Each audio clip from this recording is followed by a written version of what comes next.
Et puis juste après, comme chaque jeudi, nous parlerons innovation et nous recevrons sur le plateau le président de Attaway. C'est une société savoyarde qui a mis en place, qui a créé un système très innovant véritablement pour produire de l'énergie, en l'occurrence de l'électricité. Explication de texte tout à l'heure. Voilà pour la grande Odyssée Savoie-Mont-Blanc, c'était une belle aventure et puis on en profite encore une fois pour féliciter Jean-Philippe Poncet, le grand vainqueur de cette grande Odyssée Savoie-Mont-Blanc. On a failli avoir un trio sur le podium de cette grande Odyssée, il s'en est fallu de peu. Félicitations aussi au troisième quand même, Radek Ravda. On va parler innovation. Vous savez que le jeudi, dans le 88 minutes, c'est un petit peu notre violon d'ingre du jeudi. L'innovation, on s'intéresse à ce qui se fait, à ce qui se réfléchit. Bien entendu sur les pays de Savoie. Justement, ce soir, c'est le président d'une société savoyarde, Attaway, qui est avec nous sur ce plateau. Jean-Michel Amaré. Monsieur Amaré, bonsoir. Soyez le bienvenu. Merci. La société a été créée, j'avais pris quelques petites notes avec vous et Monsieur Bonnefond également en 2012. Donc c'est une société vraiment toute récente.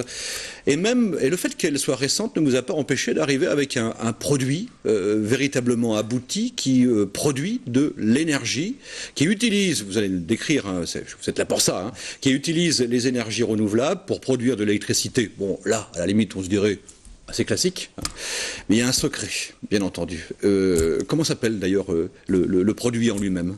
Alors le produit s'appelle le stockage d'énergie MAI 1 dans ces systèmes. La société Attaway, comme vous le disiez, est un acronyme anglais qui signifie Anytime, Anywhere Energy, donc qui décrit très bien notre activité puisque notre proposition est de mettre à disposition de l'énergie n'importe où dans le monde, dans n'importe quel endroit, de l'énergie produite à partir des énergies renouvelables et justement, ce que vous appeliez le secret, ces énergies renouvelables étant intermittentes et on ne maîtrise pas les moments où on peut produire cette énergie avec le soleil ou le vent, le secret il consiste dans le stockage de cette énergie et le stockage en grande quantité et dans de la longue durée. Alors il y a deux formes de stockage, il y a le stockage dans des batteries, bon voilà, et puis le stockage également une fois que les batteries sont pleines, on transforme cette énergie en hydrogène. C'est l'hydrogène que vous allez stocker. C'est une réaction chimique en fait pour produire l'hydrogène. Oui. Alors comme vous le disiez, il y a bien deux stockages, c'est-à-dire qu'on utilise les points forts de chacun de ces deux stockages. Les batteries qui sont très très bonnes dans le court terme. Jour-nuit, si je peux le comparer, c'est une sorte de compte courant dans lequel on va faire notre dépense énergétique du jour. Et puis l'hydrogène, lui, est excellent dans le stockage en longue durée et en grande capacité puisqu'il est très dense, très concentré et il n'y a aucune perte dans le temps. Et donc on utilise l'hydrogène comme un compte épargne qui va valoriser tout ce qu'on ne sait pas mettre dans les batteries l'été par exemple pour le transformer en hydrogène à partir d'eau. Pour répondre à votre question précise, c'est à partir de l'eau qu'on fait une séparation des deux molécules, c'est H2O, la formule chimique de l'eau. Et donc grâce à l'électricité, au travers d'un appareil qui s'appelle un électrolyseur, on sépare ces deux molécules et on crée de l'hydrogène qu'on stocke de manière solide et totalement sûre derrière et qu'on garde pendant plusieurs mois. Donc on produit l'été en juin, juillet, août. Et ça peut durer tout l'hiver, tous les mauvais jours a priori. Exactement, on le garde et on va réutiliser cet hydrogène en décembre, en novembre, en décembre, en janvier, en février, où là on a plus de production, beaucoup moins de production d'énergie renouvelable et par contre on a des besoins énergétiques qui sont toujours là.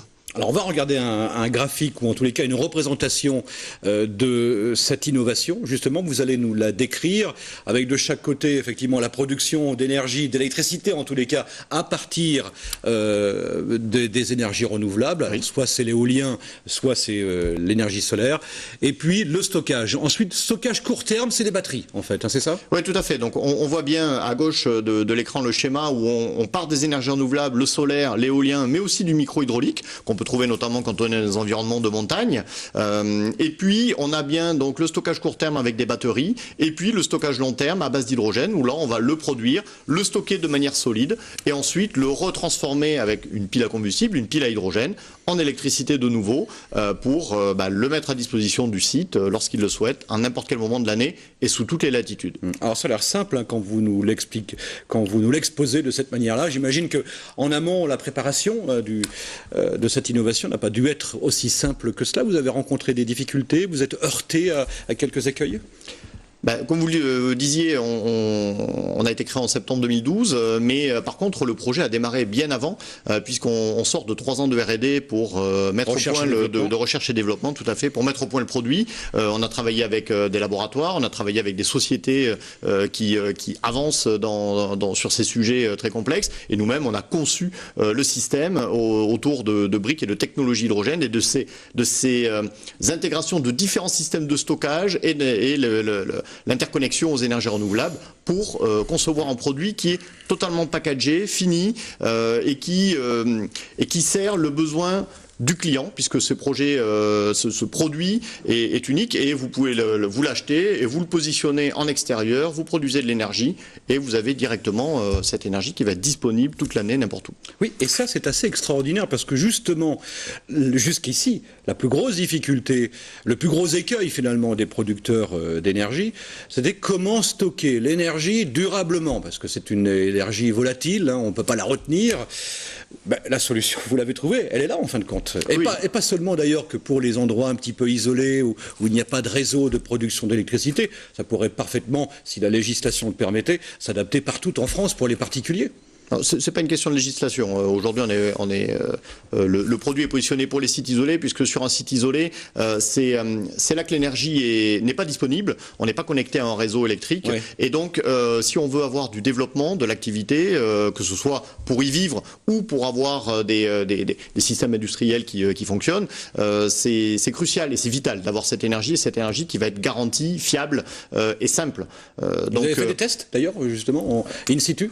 Oui, bien sûr. Les équipements ont été testés. Et donc, ce qui est important, c'est que cette énergie doit être simple d'utilisation. Et aujourd'hui, les systèmes classiques, on va passer avec des groupes électrogènes, par exemple. Oui. Utiliser un groupe électrogène dans des sites isolés, il faut amener le carburant, c'est complexe. Il faut du carburant fossile. C'est du carburant fossile. C'est un approvisionnement qui n'est pas facile. Il faut utiliser parfois des hélicoptères, des engins spéciaux pour amener ce carburant. Ça grève le coût. Et puis faire la maintenance, c'est compliqué. Si on ne fait pas une maintenance sur le groupe électrogène, on n'a pas forcément de fiabilité derrière et donc cette énergie garantie. Donc tout notre système a été pensé autour de la fiabilité pour que le système garantisse de l'énergie 24 heures sur 24, de la simplicité pour se passer de carburant puisqu'on le produit sur place et on le consomme sur place, pour avoir une maintenance qui va être nettement allégée et donc de faire en sorte que les coûts d'utilisation soient simples, et puis avoir un système qui va être propre et qui ne fait pas de bruit, n'a aucun dégagement de CO2 et aucun dégagement de fumée également. Avant de voir quelques représentations virtuelles justement de l'installation, un mot, on sait, hein, l'hydrogène, c'est une énergie assez instable. Je sais que les constructeurs automobiles qui cherchent des solutions, ils en ont d'ailleurs trouvé, hein, ont rencontré pas mal de difficultés pour maîtriser cette énergie qui est très corrosif, en tout cas un carburant qui est très corrosif.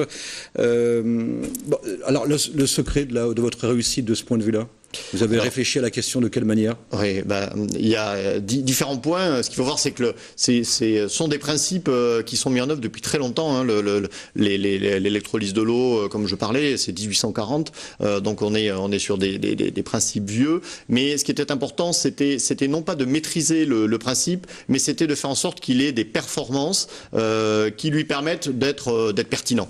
Et donc nous, on a fait des choix technologiques sur de la fiabilité, comme je disais tout à l'heure, donc des choix de technologies fiables, éprouvées. On travaille avec des technologies qui sont mises au point depuis des dizaines d'années, qui sont utilisées dans d'autres applications. Et puis donc sur la transformation électricité-hydrogène. Et puis le deuxième point sur le stockage. Vous citiez l'automobile tout à l'heure. En fait, l'hydrogène n'est pas instable. L'hydrogène est un gaz qui est volatile. Et donc pour ça revient au même. Hein, oui, mais pas tout à fait. C'est-à-dire qu'il prend, il a une énorme densité énergétique. Par contre, il prend beaucoup de place. Et donc, pour le stocker, il faut le stocker à très haute pression. Voilà, ouais. Et donc, la difficulté pour la pression était de le mettre à très haute pression. On part de 350 bars, 700 bars.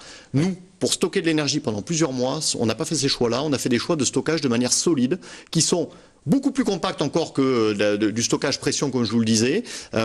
Et par contre, qui sont extrêmement sûrs, puisque stables et absolument aucun problème de sécurité associé à ça, et donc une acceptation beaucoup plus simple de la part des utilisateurs. On regarde l'installation telle qu'elle elle sera. Le produit est commercialisé, ça y est? Oui, le produit entre en commercialisation, c'est-à-dire qu'on est depuis ce mois-ci, le mois de janvier, donc vous avez la primeur de la commercialisation du produit. Et je vous remercie. Là, on est en montagne, évidemment. Là, l'alimentation électrique, ça pose problème bien souvent. Oui, tout à fait. Donc on voit bien le système, comme je vous le disais, qui se pose à l'extérieur du bâtiment, qui produit son énergie et la stocke sur place, et ensuite qui la redistribue dans le site. Donc les marchés sont la montagne, les îles, comme on le voit ici, mais également toutes les applications industrielles. Et là-dessus, on est sur la transmission de signal dans le télécom, dans la télé, dans la radio, où pour couvrir le maximum de territoire, il faut aller positionner des antennes relais partout dans le monde et dans des territoires de plus en plus reculés.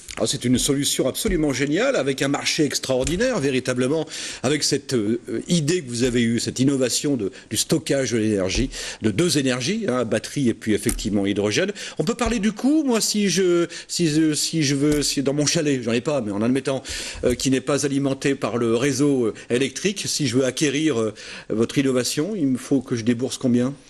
Alors avant négociation. Oui, avant négociation. Toute négociation est ouverte.